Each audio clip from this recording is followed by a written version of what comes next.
be in. It is not one that anyone in this body, I believe, wants to be in.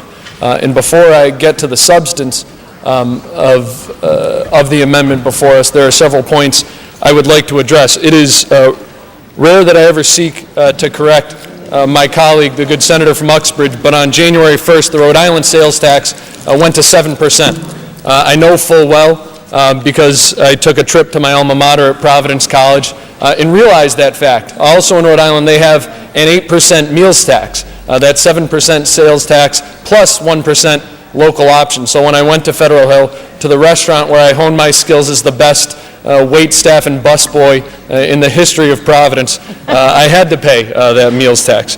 We, in the amendment before us, keep the meals tax in the Commonwealth statewide level at 5%.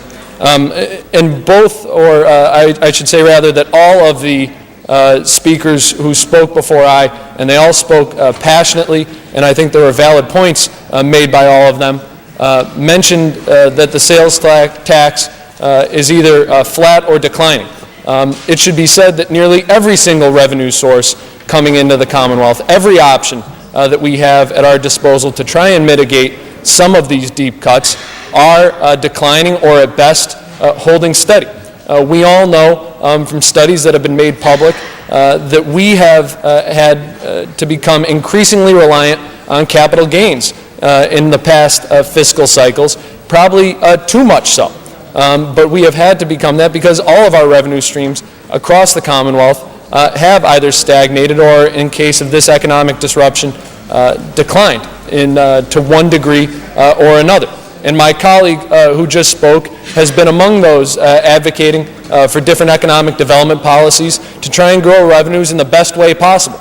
And we know that is creating jobs and growing jobs. And I think that's a common ground we can all meet on and work on to move forward together. It should also be said that when it comes to the sales tax in Massachusetts, we have one of the narrowest bases of any sales tax in the country. Things are exempted such as food, clothing up to $175, and then at the $176, you are taxed on that dollar and not on the entire $176. Utilities are exempt. Home heating is exempt. Is it a perfect tax? No, not at all. It isn't. And again, this is not a decision or an amendment that we come to lightly or in any way whatsoever. And while the Senate Ways and Means budget that we voted on as a committee reflected the fiscal realities of the Commonwealth, I think there are many of us here who would say that the cuts to those programs that the chairman of Senate Ways and Means mentioned earlier, do not reflect what we believe we should be doing in this difficult economic time. I have talked to constituents across the 48 communities that I have represented, which I should mention border on 3 different states. They border on states with sales taxes that are higher and sales taxes that are lower than the Commonwealth of Massachusetts. New York State has both county or local sales taxes and state sales taxes. Theirs is 8.25%. Yet still many of my constituents, much to my dismay, do shop in New York from time to time.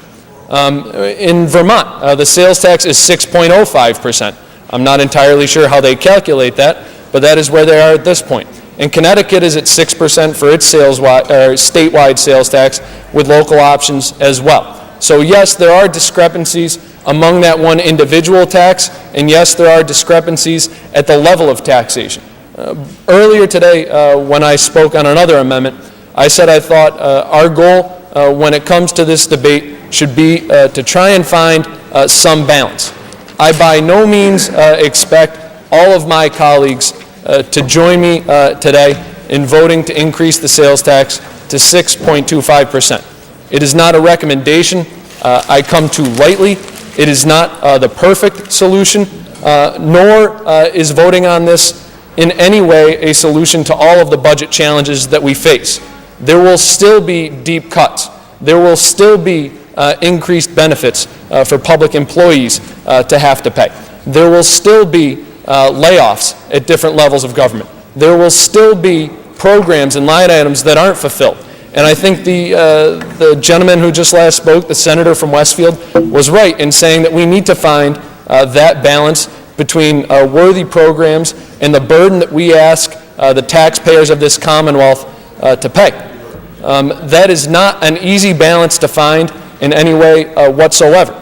It is a balance that we may all have different ideas about, but it is one that we need to try and find. Because while those revenue streams are declining or holding stagnant, we have more and more people coming to us. We have more and more people saying that we need those services. We have more and more people reliant on health care. We have more and more people showing up at our shelters. We have the middle class who have never showed up at a food bank before, showing up and saying they need help in one way whatsoever. So there are many challenges that we need to try and meet, and we need to try and meet them together and in a balanced fashion. You know, I live on a main street. I live on North Street in downtown Pittsfield. It is a street that I have walked thousands of times, if not hundreds of times in my life, whether it was walking to middle school or walking to high school.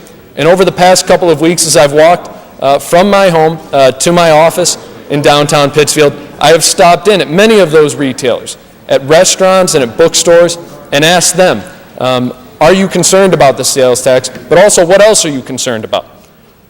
And yes, they are concerned about the sales tax. It is not something that they say, yes, please tax me on. But they're also concerned about having cops walking the beat. They're concerned about having firefighters ready to respond. They're concerned about having well-paved and maintained roads and sidewalks. They're concerned about having good public transit options for the individuals who work at their establishments. So it is not as easy as one thing or the other. We need to try and find a balance. And so I agree with my colleague who spoke before me. Yes, this is a tough vote. But I would argue we don't come here for the easy votes. Anyone can come here for the easy votes. This is a time that we need to try and come together to find that balance. Is this it? I'm not 100% sure it is. But it's something that I'm willing to vote for to try and mitigate the worst of these costs, and at the same point keep the burden as low as possible on the hard-working families across the Commonwealth of Massachusetts.